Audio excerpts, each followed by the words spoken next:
Good night, family.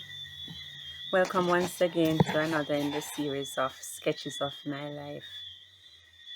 Before I give you the topic and all, let me give God thanks for another opportunity to be able to speak to you about another instance or another situation that has taken place in my life. My arms. I am using this opportunity again to say that feel free to reach out to me if you so wish to share your story, or even if you want to say something. And guys, not only watch, make a comment now, say something in the comment section so I can know where I'm going wrong, or if you want me to speak about something, or just say something. Don't just look and like and go on and subscribe and share. Yeah, I'm thankful for all of that, but say something, because it feels as though I'm speaking to myself. Also, as I said in my first vlog, this series of videos is not only to get likes and shares and all of that and the whole exposure. No, because anyone who knows me know that I'm a very private person. So for me to be sharing my life's experiences with you, total strangers, and some of you who know me, look up to me and see me in a different light, it has taken a lot. But my main aim is for someone, or even more than one person's, to learn something from my experience or experiences that will show them that no matter what you have gone through or whatever you have faced, life goes on, and it is what you make of it and what you learn from it that will bring you forward. And also, not only because I am a Christian now, it doesn't mean that I never had a past, nor even as a Christian that I've not gone through experiences. So what I want to do is to share these experiences so others may be able to be brave enough to speak up as I am doing, not only to share the bad stuff, but the good stuff too. And to let it be known that, especially those of us who say we are Christian, for those of the others who are looking in, or even the youngsters who tend to look up and feel away when they're going through situations and don't want to, or are afraid to reach out to speak to others, just to let persons know that, hey, everyone has been through some sort of situation. No one is perfect. And if we were perfect, God wouldn't have to come and die on the cross to save us and all of that. So no one is perfect. Yes, we strive for perfections, and some of us learn from our mistakes. And I hope that my mistakes and my joys will help others in making good decisions. And that others can learn from my mistakes and not go down the same path that I did. Anyways, tonight's topic is may have the agony. uh this is back in high school. I was in about grade 8. I don't think I was in grade 9 yet. I think it was grade 8.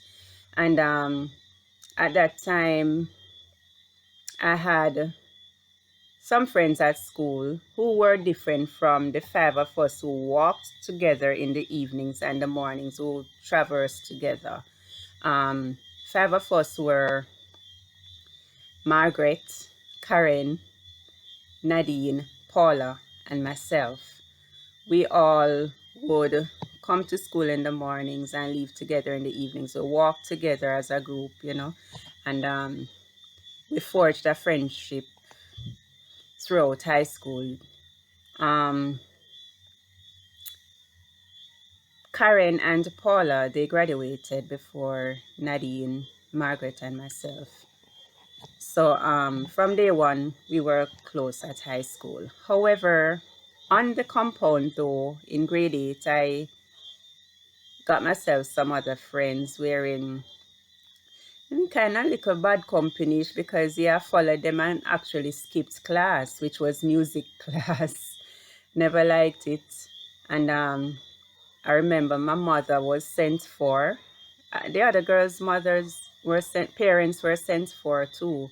But I knew that I couldn't face my mother to tell her that I got into trouble at school and for her to come to school. So once again, I asked the bartenders, Opie, to come to school for me and pretend to be my guardian. Of course, she did it and she came and I give some story about my mother not being around at the time and she had to be my guardian. She's my guardian. So they told her that I was skipping classes and following bad company, all of that. And of course, she said that she would see to it that nothing like that happened to get again and she would give me a stern warning. I don't think my mother know about that to this day. Anyways, the same group at school, we actually could dance. And at that time, you would have these 4F crews and 5F crew, sort of something. But I think we were 3F. Find them, fool them, and forget them. No, of course, then time we not find nobody and fool nobody and forget nobody. But you just want one little crew with the name. Anyways, a concert was coming up and we could dance. Because anybody who know me back then know that I was a very good dancer. I still can dance too. That's something I love to do anyway, still. So we were there and we said that we would be a part of the concert. We would submit a dance for it. So we started to practice. Along the way, these guys came on campus and they would assist us with our choreography and all of that. One of them, his name was Longhead, said he was Shabarang's brother. I don't know how true that is, but up until this day, that's how I have him as being. And Longhead could really dance too. And we would practice, and them time they had Della move, and there was a dance that came about a little bit after Della move. I don't remember what name now, but you have to do your foot one funny way and do one sideways thing and sit. I don't remember what name. Anyways, we practice, and we dance to perfection. Evening of the concert, we were there and we did our piece on stage and everybody liked it and we got standing ovation and loud uproar, everybody liked it. So concert was going on and then there was this intermission wherein during that time they played music and it was a free-for-all on the stage at that point. And I remember that they were playing the up-to-date dancehall music and everyone was there having fun and were there dancing. And the guys came on stage too, even though they didn't attend our school, but they came on stage and were there dancing with us. And did they dance all right. Everybody had cheer for us and it was going on fine. And then they put on Red Dragon's song, Me Have the Agony. So we up there and we're dancing and when they say ride him like a cowboy and me go down low and long it there behind me and me a Della in the low close to the floor and I do me Della move and long it there behind me. Ride him like a cowboy, he, her, and the Red Dragon song a go on and go on. And I realized that the other girls then kind of stop dancing and come off of the stage. But me in the height of my dancing and me enjoy my dancing and thing and me up there dancing. And I look across, me see Miss Johnson, the vice principal, with a really vexed expression looking up at me. And it's at that point that I really kind of draw to myself and, kind of, I think I danced the song to the end. Me not quite remember, but so me enjoyed myself. And I came off stage and everybody get afraid now and I said we're in trouble, especially with me dancing like that. Anyway, after that, my traveling companions, they were ready. At one point, they were ready before, but I wasn't really ready yet either. But I asked them to let us stay a little more. And then when they came at this point, we all left.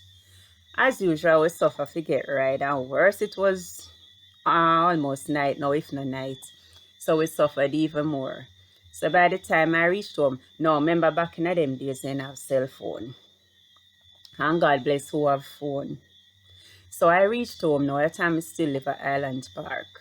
When I reached home, my mother was standing at the gate, which was quite unusual. So she was like, where are you coming from? And as usual, the usual excuse, couldn't get any ride. And she was couldn't get no ride, no? And me no know where the belt appear from, you know, but I mean know say the green belt appear, that green belt you see.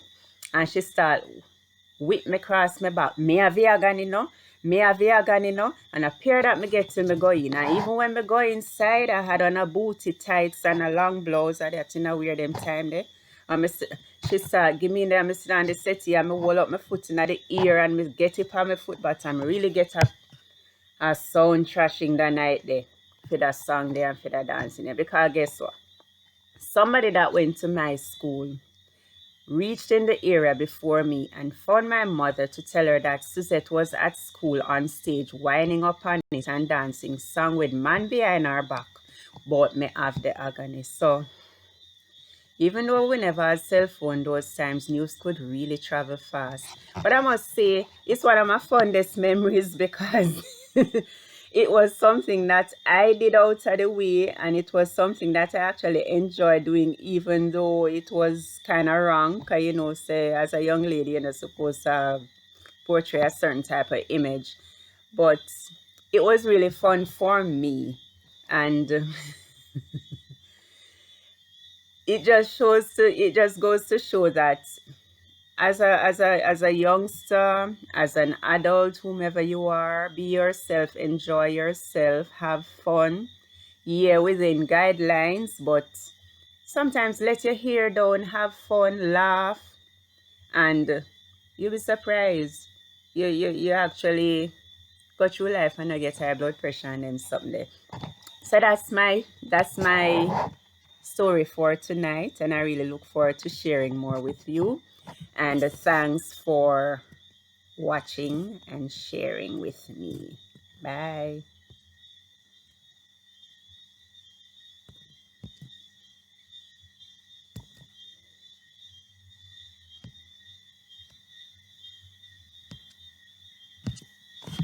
Kuya, I feel I say I not touch screen that one, you know.